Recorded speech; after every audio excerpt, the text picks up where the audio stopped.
आज हर कोई चाहता है कि हमारे बच्चों का भविष्य उज्जवल हो, वो चाहे गांव में रह रहे हों या शहर में रह रहे हों।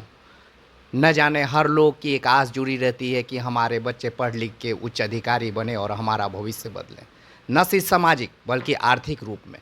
हम उन बच्चों की बात करते हैं जिनके लिए न जाने कितने लोग राजनीति भी करते हैं और उन बच्चों के नाम पे देखने वाला कोई नहीं होता है।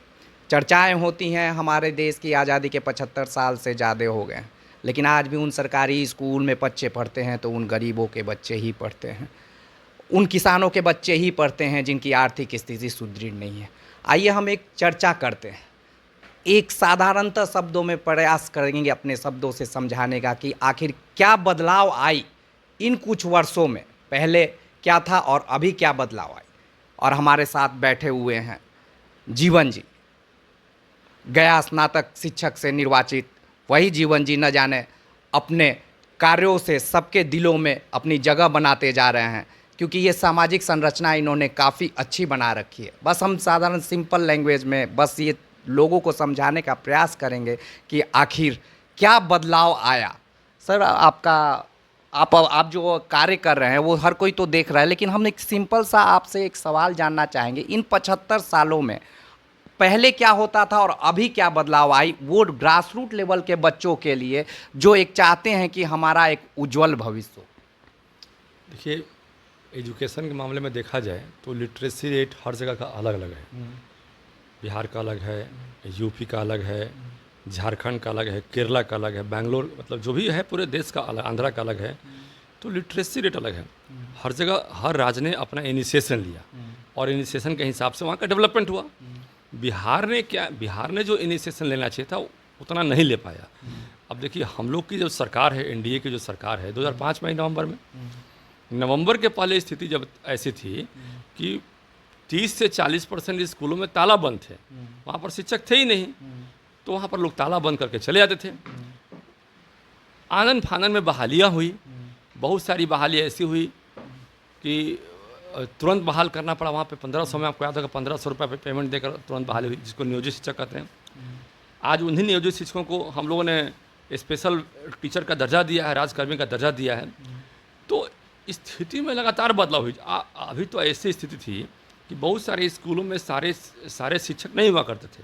हालांकि हमारे सारे शिक्षकों में इतना टैलेंट है, एक शिक्षक सारे सब्जेक्ट को पढ़ा सकते हैं, लेकिन जब बच्चे ज़्यादा हो जाते हैं तो फिर पढ़ाने में नहीं बनता है। और आजकल क्या है कि बड़े बड़े स्कूलों में लोग जो है, बड़े बड़े बिल्डिंगों में लोग विश्वास करते हैं कि जो वहाँ के टीचर्स हैं वो हाईली क्वालिफाइड हैं और वो हमारे बच्चों को अच्छे पढ़ाएंगे। लेकिन मैं उन गार्जियन को बताना चाहता हूँ कि आप जो है अंधकार में हैं।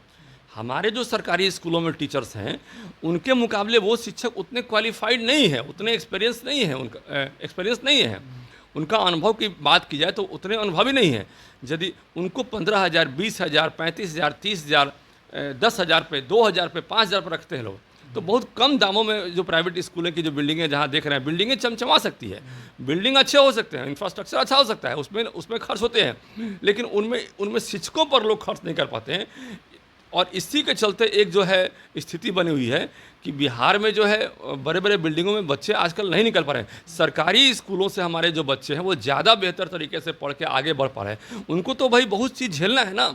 सरकार उनको एक पर्सनालिटी डेवलपमेंट का कोर्स ऑटोमेटिक हो जाता है, समाज से लड़ने का कोर्स एक ऑटोमेटिक वो कर लेते हैं। बहुत सारी दिक्कतें हैं उन स्कूलों में, और उन स्कूलों में उन दिक्कतों के बावजूद वो आगे बढ़ रहे हैं, आगे अपना क्षमता को डेवलप कर रहे हैं और हर मुकाम पर पहुंच रहे हैं। चाहे वो कलेक्टर बनना हो, एसपी बनना हो, डीएसपी बनना हो, चाहे वो किसी भी पद को सुशोभित करना हो सरकारी पदों से, सरकारी पदों में, तो वहाँ से वो जा रहे हैं, ऐसी बात नहीं है। निश्चित रूप से अन्य स्कूलों जो प्राइवेट स्कूल है वहाँ से जा रहे हैं, लेकिन ये नहीं कह सकते हैं कि भाई हमारे सरकारी स्कूल का स्थिति जो है बेहतर नहीं है। स्थिति बेहतर हो रही है, पहले से लगातार मजबूत होते जा रहे हैं। लिटरेसी रेट हमारी बहनों का क्या था? हमारी बहनों का लिटरेसी रेट पहले कम था, हमारी बच्चियों का लिटरेसी रेट पहले कम था। हमारे यहाँ बिहार में खासकर यदि आधी आबादी की बात की जाए तो आधी आबादी में स्थिति ये थी कि हमारी बच्चियाँ ही आती है, तो उन बच्चियों में देखिए लिटरेसी रेट का, घर से लोग बच्चियों को नहीं भेजते थे। एनडीए की सरकार के पहले स्थिति ये थी कि स्कूलों में 5% ही बच्चियाँ जाती थी। आज की स्थिति क्या है कि घर में आधे लोग पुरुष हैं तो वो भी जाते हैं पढ़ने के लिए, आधे बच्चे जाते हैं और आधी बच्चियां हैं तो वो भी जाती है पढ़ने के लिए। तो आज बराबरी की स्थिति हो गई है। हमने सारी योजनाओं को लागू किया, वहाँ पे स्कूल जाने के लिए साइकिल योजना को लागू किया, स्कूल जाने के लिए पोशाक योजना को लागू किया।